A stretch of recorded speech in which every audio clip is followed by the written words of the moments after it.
Donc, pourquoi les hommes viennent en Thaïlande, se marient ou rencontrent des Thaïlandaises, se mettre en couple avec, et souvent pourquoi ces couples finissent par exploser assez rapidement. Donc ce n'est pas un phénomène thaï. Je vous parle de la Thaïlande depuis le début parce que c'est un modèle. C'est un modèle pour lequel, effectivement, on regarde ici, c'est une réalité du terrain. Et ça permet de modéliser les choses beaucoup plus simplement et clairement et d'avoir une image un petit peu de ce que sont les relations de couple. Donc le problème de ces hommes qui viennent en Thaïlande, je vous ai dit, c'est souvent une projection, un fantasme de l'esprit de la femme thaï et de la Thaïlande de façon générale, mais en même temps, on l'a vu, ils ont souvent un passé, et les blessures du passé, ils les ont pris dans leur bagage. Ils n'ont pas tout laissé en France, contrairement à ce qu'ils peuvent penser même s'ils s'expatrient. Ils ont gardé dans leur valise leur attitude, leur comportement, leurs expériences, leurs blessures aussi. Et finalement, leur attitude et leur comportement dans la sphère relationnelle amoureuse va être le même en France ou en Europe ou dans leur pays d'origine que dans ce nouveau pays. Même si tout est beau, tout est avenant, tout est plus facile, tout est plus léger, les blessures, les schémas, les problématiques qu'ils avaient avant, ils vont les retrouver aussi ici. Seulement ici, ils vont retrouver plus de fluidité. Tout va se faire beaucoup plus vite. D'ailleurs, en Thaïlande, tout va beaucoup plus vite. Donc les relations aussi. Et c'est ce qu'on a vu également.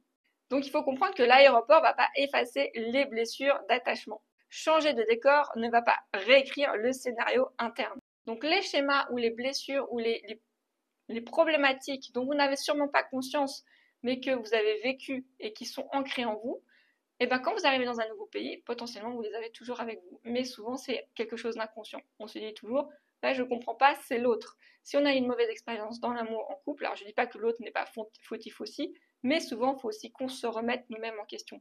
Si l'autre nous a trompés ou a fait quelque chose de négatif, c'est que nous-mêmes, on s'est trompé en regardant l'autre. C'est que dans notre regard sur l'autre, on avait perçu quelque chose de différent.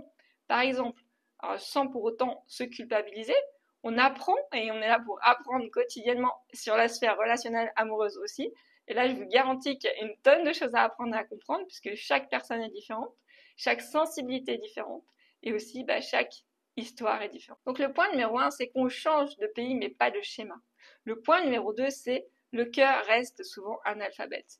Dans ce genre de situation, on a vu, il y en a le problème de langage, mais souvent un homme, il s'est négocié des gros contrats, il s'est négocié peut-être des investissements, il a peut-être brillamment réussi sa vie professionnelle, mais en même temps, il n'a jamais appris à réellement ouvrir son cœur. Ouvrir son cœur à tout un domaine sentimental, émotionnel, relationnel, parce qu'aujourd'hui, c'est même pas que ça peut s'ouvrir. Il n'a même pas conscience qu'il y a une serrure. Il n'a même pas conscience qu'il a une clé. Et ça, tant qu'il ne sait pas qu'il a la clé, qu'il a la serrure et qu'il peut activer ceci, il va rester impuissant et en incompréhension complète de ce qu'est une femme et de ses attentes. C'est toujours la même problématique. On apprend sur l'éducation, on apprend sur la culture, on apprend dans le domaine professionnel plein de capacités, on apprend à manager, on apprend à communiquer. Bref, on est prêt à investir plein de choses dans notre éducation personnelle. Mais qui aujourd'hui peut dire qu'il investit dans son éducation relationnelle, sentimentale, amoureuse? Peu de gens. Parce que peu de gens ont conscience, donc ça s'adresse que à certaines personnes qui ont déjà une conscience assez élevée, conscience que c'est quelque chose aussi qui s'apprend et qui peut s'éduquer. Et dans nos cultures, c'est quelque chose qui est assez tabou. Le point numéro 3, c'est qu'on l'a vu, c'est une illusion, c'est un miroir. C'est une illusion qui va se déconstruire. C'était pas une love story, finalement, c'était un mirage de survie. Parce qu'on est peut-être tellement désespéré ou blessé sentimentalement, émotionnellement, que venir en Thaïlande et voir que tout est facile, tout est léger, tout est fluide, finalement retrouver une sorte de réconfort et de sécurité affective et émotive ici, en arrivant, bah oui, ça fait du bien. Ça fait du bien et on en profite et ça nous apaise. Ça nous apaise, mais ça ne nous guérit pas. C'est là qu'il faut comprendre la différence. Donc c'est un peu une fuite de soi. Alors on en a besoin aussi pour se réparer aussi, d'avoir des moments d'apaisement. C'est pour ça que je ne suis pas du tout contre les relations entre les hommes et les femmes en Thaïlande. Au contraire, ça fait du bien à tout le monde y trouve des bénéfices et que ça continue comme ça, pourquoi pas? Puisque chacun y met du baume au cœur. Par contre, là où il faut se poser la question, si vous êtes dans l'incompréhension et que vous posez des questions, peut-être que il va falloir peut-être analyser un peu plus quelle était la relation, la dynamique derrière cette relation-là. Il y a une fuite de soi, un évitement émotionnel, un instinct de protection, puis cette fragilité intérieure qu'ils ont besoin de se sentir solides et puissants. Donc c'est l'ego masculin de façon générale, mais ça s'adresse aussi aux femmes. Ça reflète une fragilité intérieure.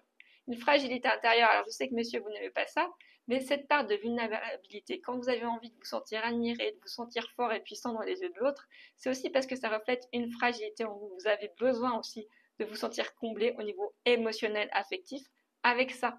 Et c'est normal, mais il faut le reconnaître. Donc, vous avez besoin aussi de vous sentir valorisé, de vous sentir puissant. Ce besoin-là trahit une sorte de vulnérabilité affective. Le point numéro 4, c'est la femme miroir. En fait, cette femme taille, potentiellement, ou cette femme asiatique, elle a pu vous montrer une part de vous.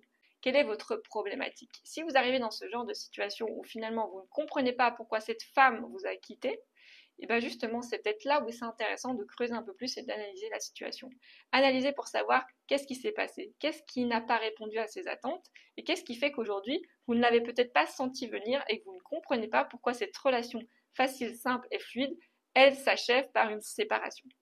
Ça va aussi être le moment peut-être de se confronter à certaines problématiques que vous n'avez jamais osé affronter, regarder. Donc c'est pour ça que je parle de miroir.